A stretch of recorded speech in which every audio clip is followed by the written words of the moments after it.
요즘 최고 이슈 집값 부동산 문제죠. 이 정부가 부동산 값 잡기 위해서 온갖 대책들을 그동안 내놨었고 지난 7월 10일도 또 종합 대책을 내놓은 상태입니다. 자, 미래통합당 야당의 입장을 좀 체계적이고 종합적으로 들어보도록 하겠습니다. 건설산업연구원 연구위원 출신으로 미래통합당 의원 지내셨고 지금 비대위원 맡고 계시죠. 김현아 비대위원을 전화로 연결합니다. 안녕하세요. 네, 안녕하십니까. 네.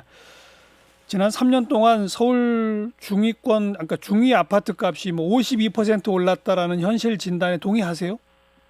네, 그게 어떤 숫자를 갖고 보느냐의 의미인데요. 예.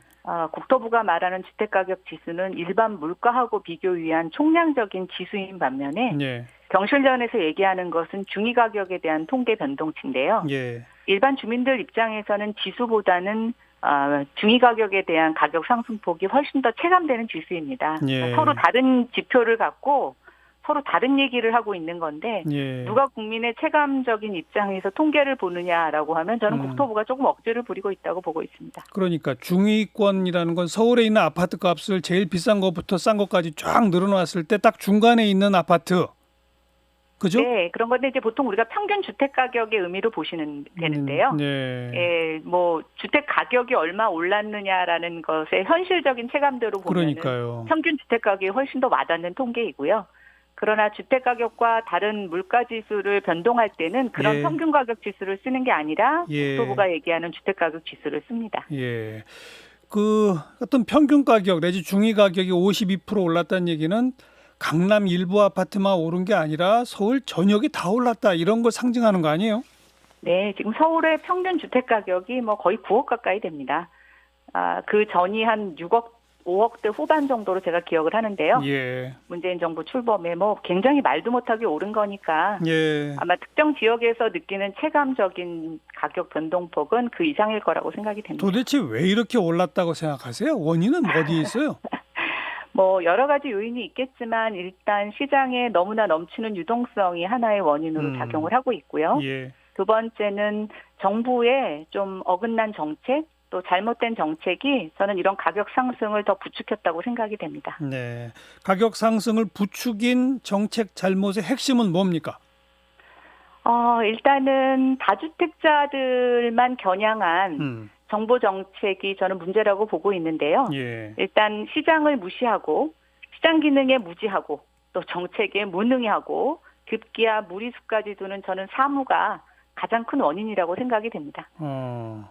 22번의 대책이 발표되고 시행되는 동안에 예. 이제 대책의 효과가 가시화되기도 전에 또 다른 대책이 나옵니다. 예. 먼저 가장 최근에 발표된 6.17 대책이 발표된 지 한 달도 지나지 않아서 7월 10일 날 대책이 또 발표되죠. 예. 그런데 또 그 위에 보면 뭐 증여 부분을 가다듬는다, 공급 예. 확대 정책이 있다라고 하면서 또 보완책이 마련 중이라고 합니다. 지금 예고 중이죠. 예. 네, 근데 저는 이런 것들을 사전에 검토하지 않고 미칠 영향에 대해서 점검도 하지 않고 내놓는 게 말이 되나라는 생각이 들고 예. 지금도 보시면 세금 정책은 국토부가 발표를 하고 공급 정책은 기재부가 검토하고 있다고 합니다. 네. 부처 간의 엇박자도 한몫한다고 보고 있고요. 네. 그다음에 이제 그동안 22번의 대책이 발표되는 동안 사실상 정책의 효과보다는 부작용이 더 많이 일어났고 가격이 급등을 했는데 예. 그렇다면 그렇다면 한 번쯤은 본인들이 하고 있는 정책이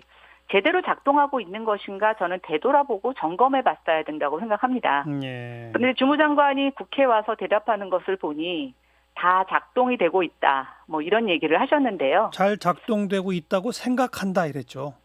뭐 어쨌든 간에요. 예. 근데 이 말이 만약에 맞다면 정부는 애시당초 가격을 잡는 것이 목표가 아니지 않았나라는 저는 생각을 해봅니다. 그럼 애시당초 목표가 뭐였을까요? 부동산으로 분노를 유발하고 이를 촉진하고 싶었던 것이 아닐까. 그래서 잠깐만요. 전국의 부동산 가격을 다 강남 수준으로 끌어올리고 싶었던 게 아닐까라는 저는 상상까지 하게 됩니다. 잠깐만요. 부동산 값을 전국적으로 끌어올려서 국민의 분노를 유발한다고요? 네, 저는 현 정부가 그걸 의도했다고요? 부동산 정치라고 저는 표현을 하고 싶은데요. 예. 네, 처음에는 다주택자들을 겨냥을 했습니다. 예. 네, 근데 가격을 정말 잡고 싶었다면 저는 공급 정책이 가격을 잡는 데는 제일 유효하다라고 보고 있는데 예. 3년 내내 공급 정책은 한 번도 쓰지 않았습니다. 저 3기 그러면서 신도시 계획도 나왔잖아요. 3기 신도시. 네, 그거는 이 정권 안에서 실현되기가 굉장히 어려운 근본적인 시간의 문제가 소요되는 것입니다. 예. 그리고 3기 신도시를 발표함으로써 기존의 1, 2기 신도시의 주택가격 하락 뭐 이런 것들이 여전히 문제가 되고 있는데요. 네. 저는 총선을 앞두고 또 문재인 정부의 좀 고질적인 어떤 정책 프레임이 예. 집을 가진 사람과 집을 가지지 않은 사람, 예. 강남과 비강남권으로 나누어서 네. 편가르기를 하고 그로 인한 분노를 자양분 삼아서 정책을 썼다고 보고 있는데 네. 결국은 부동산도 그런 하나의 수단이 아니었나라는 생각을 해봅니다. 그렇지 않다면 어떻게 이렇게 22번의 대책을 내놓을 동안 네. 가격이 이렇게 하나도 가라앉지 않고 부작용 덩어리로 이렇게 될 수 있나라는 생각을 해봅니다. 또 하나는 근데 최근에 대통령 국정수행 지지도에서 잘 못한다라고 말하는 사람들 왜 잘 못한다고 생각하느냐 물어보면 첫 번째가 부동산이에요. 이 얘기는 국민의 분노를 자극해서 무슨 정치적 이득을 보기보다는 오히려 정치적 손해를 보고 있는 거 아니에요? 저는 그 처음에 정책이 지금 어긋났다고 보고 있어요. 아마 다주택자를 계속 겨냥하면 본인들의 표를 받을 수 있을 거라고 생각했는데 아까 제가 정책에 무능했다고 말씀을 드렸는데요. 예. 그런 것들을 수위 조절을 잘 못한 거죠. 이번 알겠습니다. 정책에 알겠습니다. 보면 예, 예. 지금까지 21번 대책을 내놨는데 뭐 중위 아파트 값이 52% 오른 숫자가 엄연히 있기 때문에 이처럼 김연아 비대위원이 정부 정책을 공격하는 것이 뭐 어쩔 수 없이 정부나 여당 입장에서도 들을 수밖에 없는 상황인 거는 맞는데요. 그럼 이제 두 가지만 딱 우리가 짚어봐야 될 게 마지막으로 내놓은 7월 10일 대책 다주택자를 집중 겨냥해서 그동안 거론되어 왔던 취득세도 대폭 올린다. 또 종부세도 올린다, 양도소득세도 올린다, 심지어는 증여하게 될 때도 취득세 앞으로 올리겠다. 이 정책은 어떻게 생각하세요? 글쎄요, 제가 오늘인가요? 기사를 봤는데 뭐 양도세율 종부세, 중과세 최고세율 6%에 해당하는 사람이 20명밖에 안 된다는 기사가 나왔더라고요. 예. 네. 저는 이게 사실이면 정부가 지금 내놓은 정책을 최강의 정책이라고 국민들한테 발표한 것은 거짓이 아닌가 싶습니다. 예. 지금 이 시민단체가 발표한 통계가 얼마나 저는 정확한 건지는 알 수가 없는데요. 예. 실제로 3주택 이상자와 조정 대상 지역 내 2주택자에 대한 숫자는 국세청과 정부만 알 수 있습니다. 예.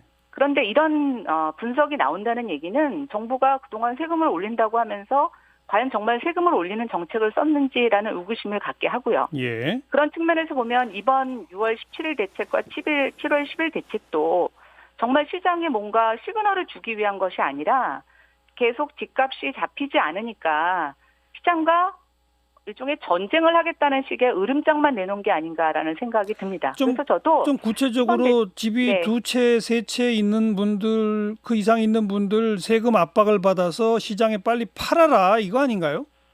그런데 저는 이 정책도 안 팔 것 같으세요? 유효하지 않다고 보는데요. 음. 지금 정부의 정책은 브레이크와 엑셀레이터를 동시에 밟는 정책을 쓰고 있습니다. 예. 세금 부담을 높여서 집을 팔게 하려면 보유세는 높이되 양도세는 좀 낮춰줘야 되는데요. 예. 지금 그런 정책을 쓰지 않고 오히려 취득하는 사람한테 취득세를 높이겠다고 해서 예. 결국은 차가 가지도 않고 멈추지도 않게 하는 그런 정책을 쓰고 있는데 예. 결국 차를 우리가 비유해서 설명한다면 예. 공회전만 하면서 연료만 낭비하고 있는 거죠. 그런데 그래서 저는 이게 가격을 낮추는 정책이라고 보지 않습니다. 근데 상식적으로 따져봐도 집을 세 채, 네 채째 이렇게 사는 분들이 지금 취득세가 대폭 늘어나는 거고 네. 또 종합부동산세도 조정지역 2주택 이상이나 아니면 3주택 이상자들이면서 과표도 몇십억 되는 사람들부터 부담이 커지는 거고 네. 양도소득세도 샀다가 파는 기간이 한 1년 미만이면서 차익이 날 때 이럴 때 좀 많이 매기는 건데 이런 건 다 조세 정의 형평성 차원에서 필요한 거 아니에요? 조세 정의에 대해서는 조금 더 다른 말씀을 드려야 될 것 같고요. 우선 그럼 이런 정책을 써서 주택 가격이 내릴 것이냐라는 걸 하나 제가 의문점을 갖고 있고요. 예. 이런 사람들한테 이런 세부담을 늘렸을 때 일반 서민들에게 실질적으로 어떤 도움이 되냐라는 것을 저는 묻고 싶습니다. 예. 지난 3년 동안도 문재인 정부가 보유세, 양도세 계속 높여왔고요. 예. 그랬지만 집값은 폭등했고 서민들은 집을 사기가 어려워진 게 사실입니다. 네. 지금 말씀하신 대로 그 정책의 영향을 받는 사람들이 소수일 겁니다.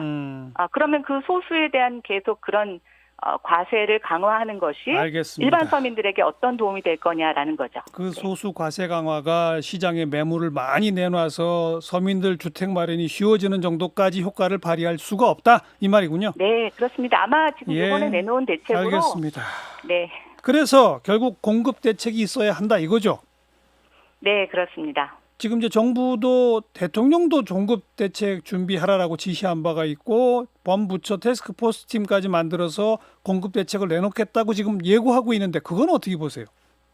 그런데 지금 공급 대책이 어떤 것이 나올지가 조금 애매합니다. 예. 특히 그린벨트 해제를 두고 어제 오늘 사이에 얘기가 좀 부처 간에 엇갈리죠. 엇박자가 그런 얘기도 있는데요. 저는 서울 시내에 정말 그린벨트 외에 가용 토지가 없는가라는 것에 조금 의구심을 갖고 있고요.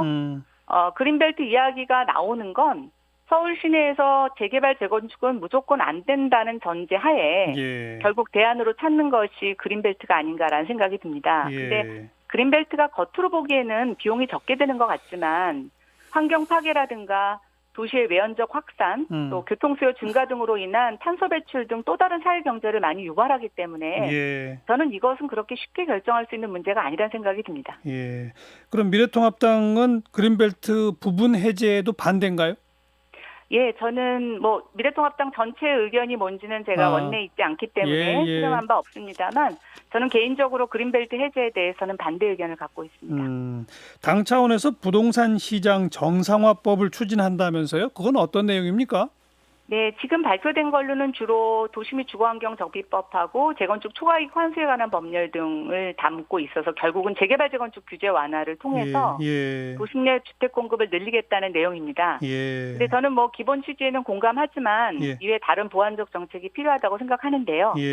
현재 재개발 재건축은 부작용이 많은 것도 사실입니다. 그렇죠. 근데 현 정부의 규제가 이런 부작용 때문에 재개발 재건축을 무조건 못하게 하는 정책뿐인데요. 지금 당 원내를 중심으로는 현재 무조건 금지식의 재개발 재건축 규제를 좀 손질해 볼 필요가 있다라는 것이고 중장기적으로는 재개발 재건축의 부작용을 최소화하면서 세입자와 집주인이 상생하는 상생의 재개발 재건축 방안을 찾아야 된다고 생각합니다. 아울러 후분양제 시행하고 또 청년들을 위한 공공모기지 도입 등을 중심으로 해서 이건 당 비대위 차원에서 별도의 작업을 진행하고 있습니다. 후분양제는 당 비대위도 그럼 동의하시는 거예요? 네, 지금 현재 조금 당론으로까지 채택된 것은 아니지만 지금 워낙 분양 시장의 문제도 굉장히 불거지고 있는 상황이기 때문에 이것을 검토해야 된다라는 의견이 제시됐고 논의의 테이블에 올라와 있습니다. 그리고 재개발 재건축뿐 아니라 종합적인 또 생애 첫 내지는 신혼부부 등등까지 맞춤형까지를 다 포함한 광범위한 공급 대책이 뒤따라야 되겠죠. 네, 일단 주택 공급은 새로 짓는 것도 필요하지만 도심에 집을 갖고 있는 사람들이 집을 처분하고 좀 외곽으로 나가고 젊은 청년들이 도심에서 살 수 있는 좀 기존 주택을 활용하는 방법도 필요합니다. 이게 바로 양도세, 보유세, 전반적인 세금하고도 같이 관련이 있다고 보고 있고요. 저희는 그런 정책들을 다 아울러서 좀 종합적인 검토를 해봐야 된다는 의견입니다. 알겠습니다. 우선은 정부가 이제 준비하고 있다는 공급 대책이 어느 정도 선에서 나올지부터 지켜보고 그때 또 필요하면 같이 말씀 나누도록 하죠. 고맙습니다. 네, 고맙습니다. 미래통합당 김현아 비대위원이었습니다.